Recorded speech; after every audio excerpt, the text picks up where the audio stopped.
Simon used to be crippled with anxiety and speaking was not his thing, but he's overcome that and now he helps other people. Simon, thanks so much for joining me. How are you?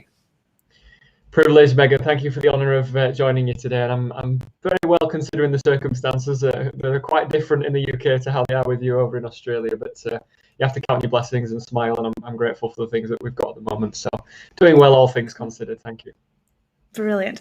Simon, take me back to when you were 15. Now, I already know that you were not planning to do any public speaking. That was something, you're a bit like me in that sense that it was avoid public speaking at all costs. What was 15-year-old Simon actually wanting to do at that point? Survive high school, I would say. I was the skinniest, gingerest, palest kid in the school, and bullying was not uncommon to me. So I was, very shy, very reserved, and tried to keep myself to myself really when I was at school. And during my final year before my exams, the citizenship teacher, I remember that citizenship lesson where they try and turn you into a good citizen, and they said, well, we've got a presentation coming up that we have to deliver in assembly, and I need a group of you to volunteer to deliver some of the content in terms of what we've been doing in these lessons and how it's benefited you and what you're going to do with it in the future. And as you can imagine, in a class full of 15-year-olds, there was stone silence because nobody wanted to get up and speak in front of 300 of their peers. Funny that, when you're 15. And the tumbleweeds were going by, and I could hear the draft coming through the old Victorian windows. And then my teacher caught my eye and said, Simon, your confidence would really benefit from this. You'll be able to use it when you've got yourself a job. And I think it'd be a really good thing for you. Obviously, out of desperation, just said, you have a go. So in the 2 weeks leading up to that assembly, my sleep pattern was completely altered. I didn't have much of an appetite, didn't really fancy getting up and giving this presentation, to say it was an understatement. And everything went about as badly as it could have gone when I stood up on that stage in front of 300 of my peers plus teachers, and absolutely crumbled. My leg was shaking, my voice was shaking, I couldn't string sentences together without gasping for air, and I couldn't look anywhere else but the floor. And my confidence, which might have well been low before, never really recovered for the rest of high school after that, because it was just a traumatic experience for me. I'd never stood in front of that many people that I knew were judging me, and it was terrifying. And I thought it'd just get better as I got older, but through subsequent experiences, that actually got worse. And it wasn't until in my mid-20s when I suddenly discovered that I just quit my job over a fear of talking to somebody on the phone when I was asked to by my operations director. I realised that this was more than just nerves. This was a crippling anxiety that was going to take everything away from my life and leave me in the shadows if I didn't do something about it. So I very much arrived at that critical crossroads when I was about 24. That's massive. I mean, not like, that's actually been career stopping. I mean, I know a lot of people are maybe listening and going, oh yeah, I don't like when I've got to present in front of the board, or I've got to speak in front of the class, or whatever the situation is. But to actually make it, you actually had to leave your job because you just couldn't fulfill it because you were that crippled with anxiety. That's massive to kind of have to go through that. So what happened at that point?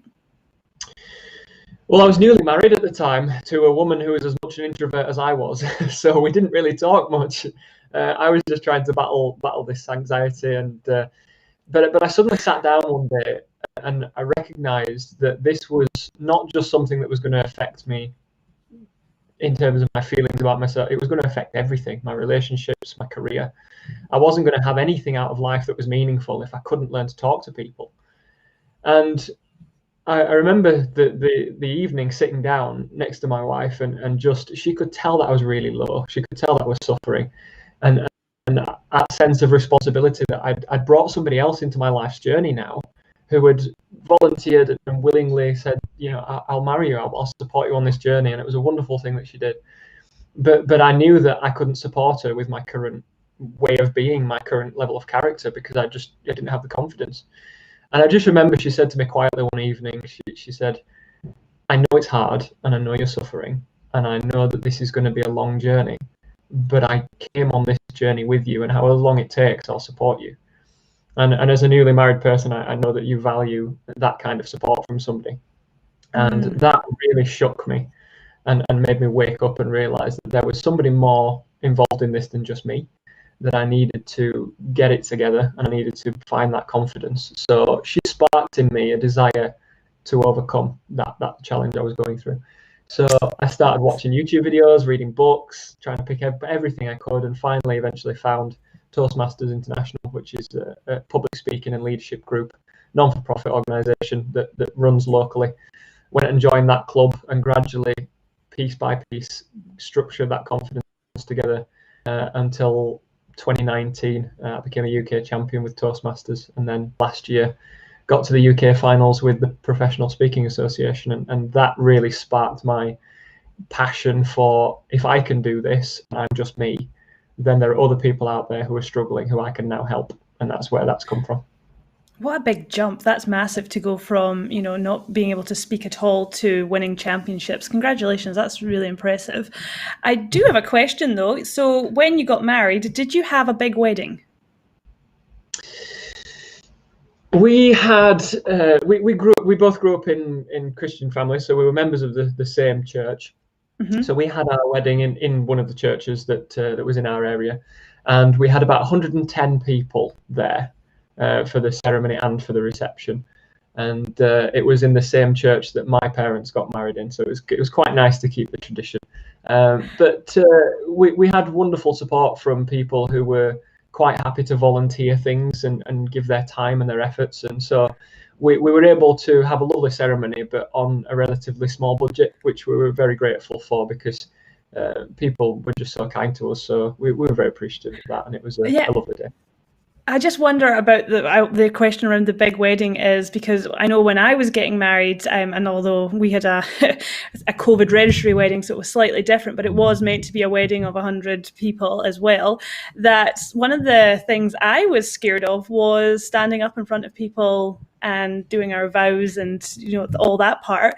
Lucky for Stefan, he would be the one as the husband that generally has to do the speech, same as with my dad, and I know my dad was nervous about it. That's a safe zone, that's at your wedding with people who love you, but that was scary for me. Yeah, I will speak, in front of anyone about LinkedIn or personal branding. I do it almost on a weekly basis now, and that's fine. But that, because it was so intimate and personal to me, was actually quite daunting. So I just wonder, how did you get on with the wedding? Was that a daunting experience for you, or was that a good experience for you? A little bit of both. So I wasn't used to speaking in front of that many people, so the number of people was a bit daunting. But as you just mentioned, it's a safe environment. It's people who know you and love you and are there expecting that you're going to say something, and you might be a little bit nervous and overcome with emotion by the day. So it very much depends on the variables. And I know some people will be okay with people who don't have any kind of connection to them because they can start afresh and start a new image, whereas some people find it more comfortable. So I think what you've got to do before you go and speak anywhere at any event, regardless of what it is or how many people there are or what the topic is try and dissect that, break it down and say, well, what is it about this experience that's possibly making me anxious? And is there anything specific I can do to tackle any one of those variables that's inducing that anxiety? And that's where a bit of foreplanning and a bit of forethought comes in. And that's a lot of the coaching work that I do, is we break that event down to the micro level and explore it and say, well, what is it that you're a bit uneasy about? And can we do anything now to put something in place so that when you get to the event, you feel a bit more prepared? And that's what's interesting about public speaking. Your head straight away goes to TEDx or having to present in front of a big auditorium or a big room full of people. To me, being able to speak publicly is as much as just walking into a networking room and being able to have a conversation with 2 or 3 people at a time and be able to hold them and hold your nerve and actually stay till the end of the night, or stay for a good portion of the event. It doesn't always have to be a massive audience. It just has to be an audience that isn't, your mom, dad, or your kids, or, the close family type stuff. And it's a massive skill because you've touched on it already. We don't realize how much we need it. Something as personal as important as your wedding, and, you're crippled with fear because you don't want to speak in front of people, whether it's the vows or the speech, etc. That can ruin a really important date for you. But then there's also the professional side where you mess up an interview, or you are at a networking event where your potential client or potential employer is, and you mess that up because you can't articulate yourself, you can't hold the nerve, etc. So I think it's a basic skill that is, we're not all that brilliant at and we're scared of, but one that's really quite essential. Mm. It is, and now that we're in a rapidly changing world where lots of events have moved online, and all of a sudden you've got to navigate new technologies, new platforms, speaking to a camera instead of people, and setting yourself up so that you look presentable, that you're dressed right, and that you position the camera so that you're not staring up your nostrils. All of these things are small things that people can overlook or that are just not used to. And so communication online now is filled with nuances that we're having to learn about and discover. And even when we go back to speaking in public, it'll probably have been so long since any of us stood in front of a room full of people that all those anxieties might resurface, and we're going to have to conquer them again. And so we've got to adapt to that, and we've got to learn, and we've got to discover that there are ways in which we can challenge that anxiety, definitely. Yeah, now I like the way that you come to the table with the whole person, not the personal branding, the public speaking stuff, purely because I think that there is so much help out there. You can watch YouTube channel after YouTube channel about how you should hold yourself, how you should pause, what you should do with your hands, how you shouldn't have notes, how you shouldn't memorize. There's tip after tip after tip for what you should do once you're up there. But none of that matters if you can't get up there in the first place. So I like the fact that you're actually working with people to break down that anxiety, to actually get them up there in the first place, because there's every tip under the sun, but there's no use if you've never up there. Yeah, and you'll hear a lot of people described as confident speakers, and that's lovely. But what about the people who just need courage? And Yeah. what you do first is you exercise courage, and courage allows you to step into a new experience and meet it head on. And once you've got that experience behind you, you can file it away. And the next time another experience comes up, rather than being overcome by anxiety, you can go into that mental filing cabinet and say, well, I've done this before. I've done this once before. I've done this type of event before. I've got this to draw on. And that level of courage that you've exercised in the past allows you to be a little bit more confident in the future, to take on new experiences. And then confidence is built decision by decision, experience by experience. I love that quote. I think it was Aristotle. I might be wrong, but it says, "We are what we repeatedly do," and excellence, or I substitute it for confidence, therefore, is not an act but a habit. Nobody became a confident speaker overnight. Michael Jordan was once not a confident basketball player. J.K. Rowling was once not a very confident writer. So everybody starts somewhere, and you build it piece by piece. Oh, yeah, 100%. It's like anything that you do. It's like this podcast. You have to just keep showing up. The first couple of episodes, 10 people would listen to it and I'd be high-fiving Steph and be like, 10 people!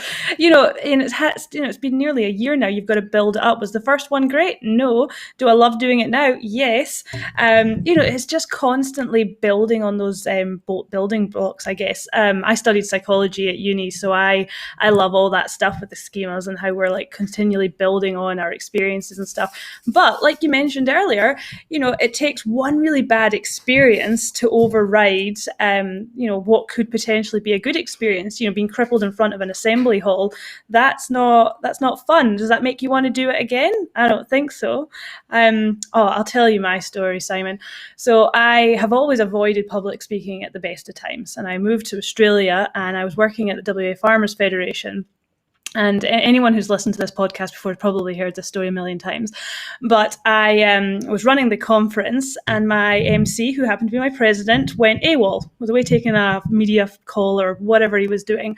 So I had to jump on stage and introduce the next speaker, which I wasn't too happy about having to do, but I went up there, and I knew my speakers inside out. So that part wasn't an issue, but I'm reading it out, and I got heckled because I'm a Scottish person in Australia, and I got heckled, we need subtitles, and it was in jest, and it was a bit of fun, but when you're not confident in the first place, I didn't speak for another 4 years after that. Just didn't. And you're not alone in that. I was chatting to somebody a while ago who was working in the IT sector and was due to give a presentation, and his CEO came up to him just before and said, "Let me see your slide deck." So he showed him the slide deck, and then the CEO said, "All right, we're going to take that out. That needs to go somewhere else." And this is 10 minutes before the presentation. Now, if you're a CEO, you've got that wrong. You need to be aware of what's going on long before the presentation. Anyway, this guy goes in and partway through the presentation just crumbled because he had to change everything last minute, and he had to say to his CEO, "I need you to take over." So the CEO took over. And I said to my friend, and what happened after that? He said, well, nothing for the next 12 years because I went into a Yeah. backroom job and never spoke to anyone for 12 years. And he said, the reason I'm coming now is because I've waited long enough. 12 years is too long. I've missed out on so many opportunities. And I hear story after story like that. So you're not alone, and it really does knock your confidence. But what you need then is people on your side to then say, okay, that's happened. Here's how we get past it. Here's what we do about it. And we're not going to wait years and years and years because there are still great opportunities out there. But we as people are fragile and our confidence is fragile. And what you need when it gets broken is you need somebody or an experience or a memory to just set you back on the horse again and just keep you going.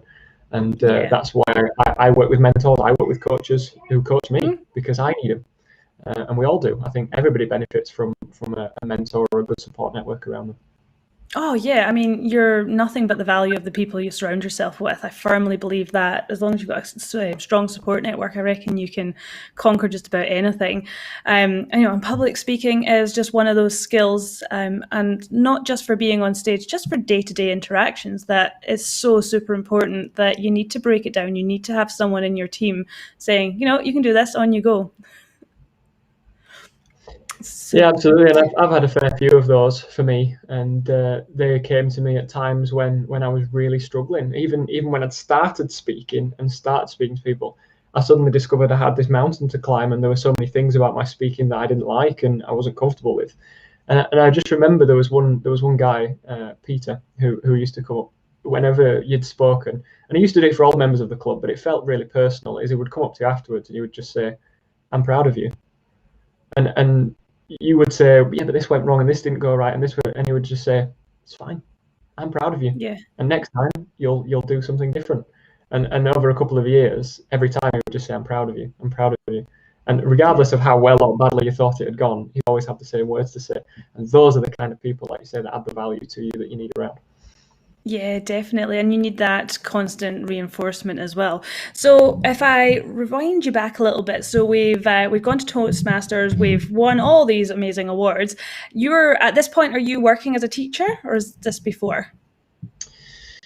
So let me get the timeline right now. So I quit my job the year that I was married. So it was 2013, late 2013, that I started at an entry level position in a secondary school just down the road from where we were living at the time Yep. as a teaching assistant. And I would work one to one with students struggling with educational needs who wanted some extra input in numeracy and literacy. So I Yep. started right at the very bottom of the education sector, and I took a Hmm. 50% pay cut over my previous job because I was that keen to leave and that keen to start again. So I took that entry job and worked in a number of roles in schools for about 3 or 4 years, gradually, again, building to working with small groups of students, to then covering a small class, and then covering a bigger class. And in 2018, I qualified as a fully fledged English teacher, and now I'm working as the deputy head of English in an inner city academy in a very disadvantaged area with some really challenging young people, but they're terrific. So again, over a sequence of experiences, you don't become a fully fledged English teacher overnight when you struggle to speak. But Yeah. professionally as well as personally, I've had those people. Wonderful. In fact, the head of English that I now work with, Ali, is absolutely tremendous. And I've worked around her for the last 7 years, right through my journey. So she's watched me grow. And now I'm serving as her deputy. It's just such a wonderfully rewarding experience to work with someone that you've come to know and love in such a professional capacity. So it's been gradual, Incredible. but she's been there all through it. Now, when I was in school, so we're going back a couple of years, we had to do some like presentations as part of our English. You had the written part, you had the reading part, and there was the presentation part. Is that still the case? Yes and no. So I have a criticism of the UK education system, and that's despite working in it. So in Only America, one? well, how long have you got? In America, they have three different modules. So they have the study of stylistics and language, they have the Mhm. study of literature, and then they have the study called rhetoric and composition, which runs right through the middle, which is all about how speeches are crafted and you can practice and all that kind of thing. In the UK, we just have language, which is reading and writing skills, and then we Yep. have literature, which is the study of texts. Now, right at the end of year 10 into year 11, you have a very small module called speaking and listening, which is where you'll prepare a 2 or 3 minute speech on a subject you're passionate about, you deliver it, you get a pass, merit, or distinction, and that's it. It's done. So that might take 3 or 4 lessons out of 5 years of secondary education. All of the other speaking experience you get in secondary school is at the discretion of your teacher who calls upon you in a lesson, or of a teacher who decides to run an extracurricular activity around speaking. So at every school I've ever worked at, I've always prioritized setting up a debate club or a speaking club or a spoken poetry club or anything that gets kids up at the front presenting, because I know they need that like I needed it when I was at school and didn't get it. So I'm now trying to pass that on to them. But one of the great flaws of our education system in the UK is that we're very content heavy. We get kids to memorize chunks of text and analyze poetry. And then we put them in a job interview where somebody asks them, what is it about you that's good for this organization, or what means you'll fit into this team? And the kid goes, can you just give me a poem? Because I know how to talk about that. I can't talk about myself because I've never been taught. It's very dreadful.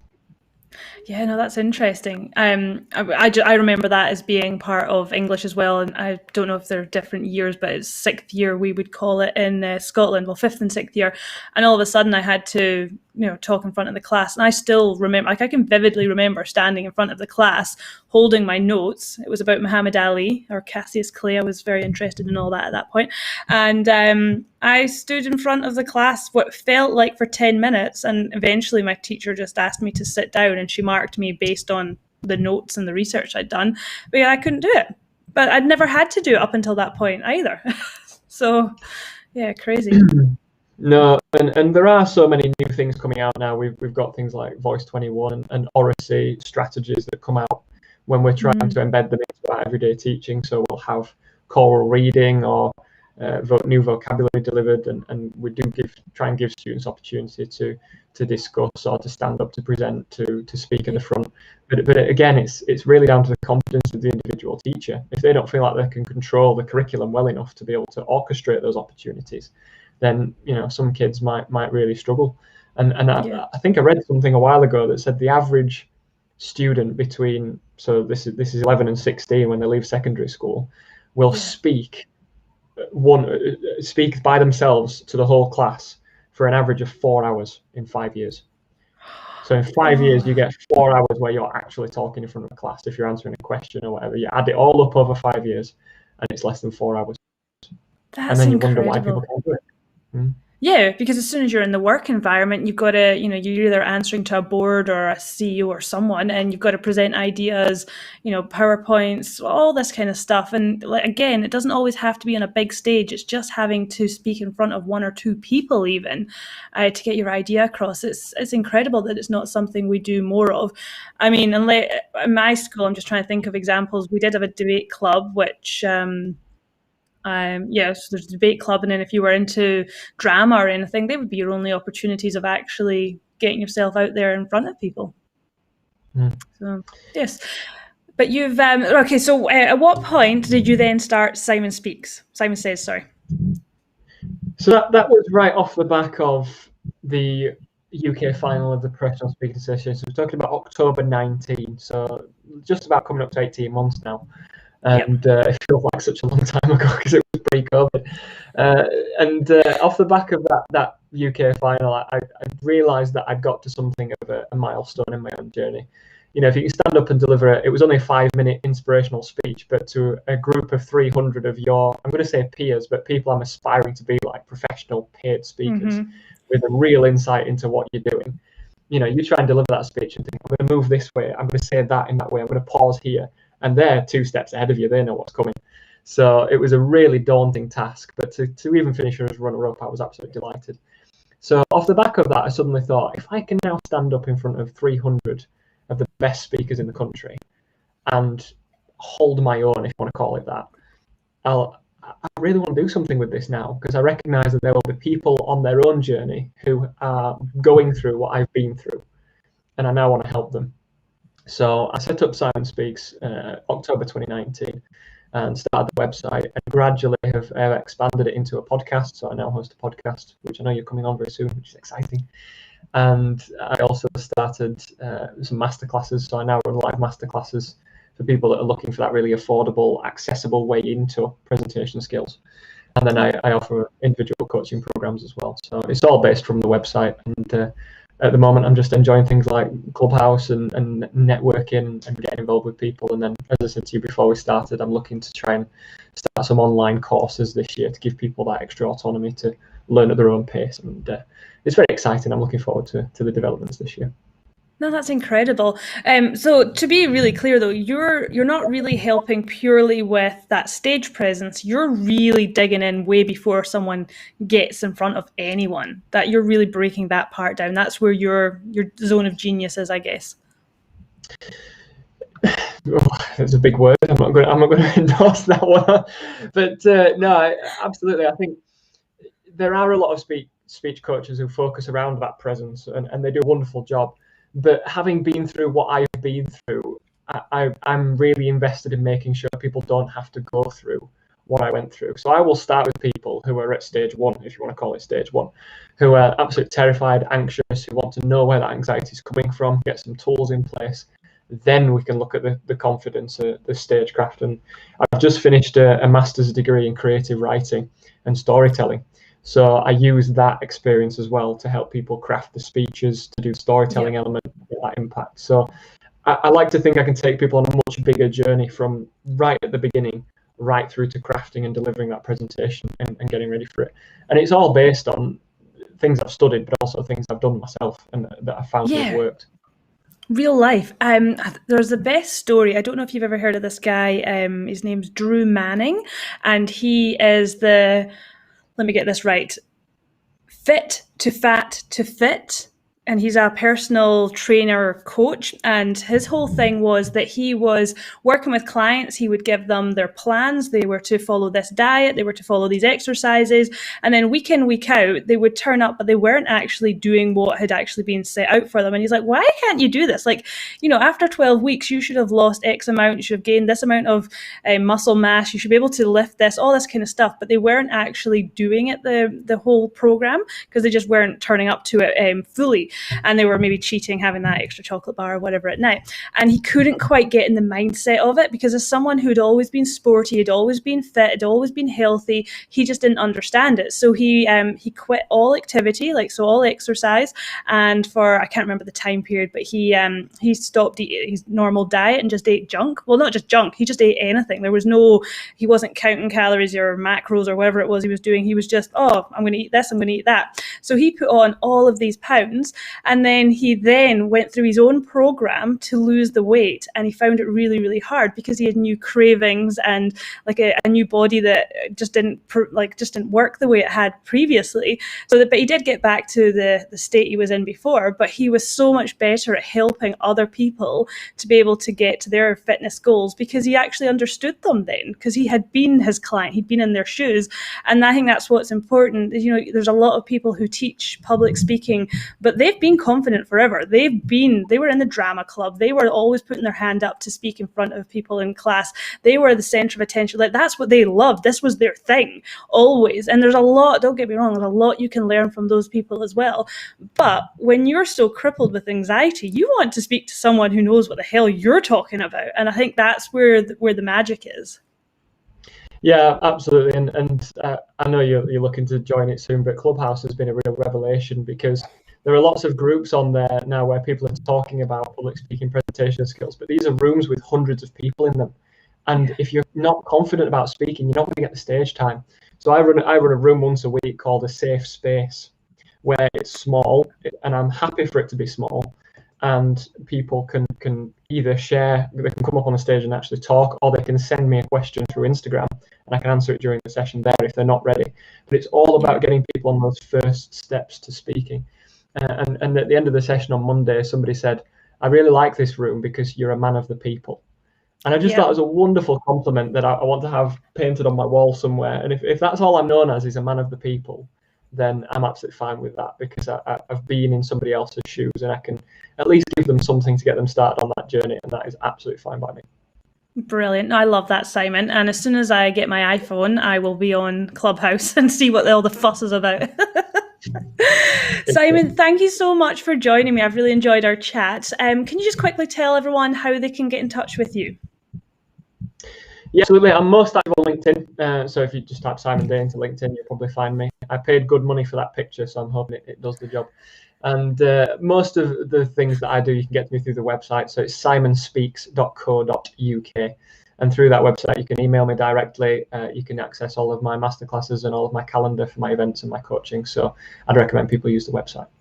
Brilliant. Simon Speaks. I'm so sorry, Simon. I keep going between Simon Speaks and Simon Says, but that's an old game. I wanted Simon Says really badly, but there were already loads of podcasts and things already named it, so I was gutted. I had to go with Simon Speaks. But then if you go to simonspeaks.com, there's an American tech entrepreneur who's got it, so you have to go .co.uk somewhere. Yes. Okay, great. simonspeaks.co.uk. Go and check it out, or check him out on LinkedIn or Clubhouse, if you were on Clubhouse already. Thank you so much, Simon, and I'll speak to you soon. Delight, Megan. Thank you very much for having me.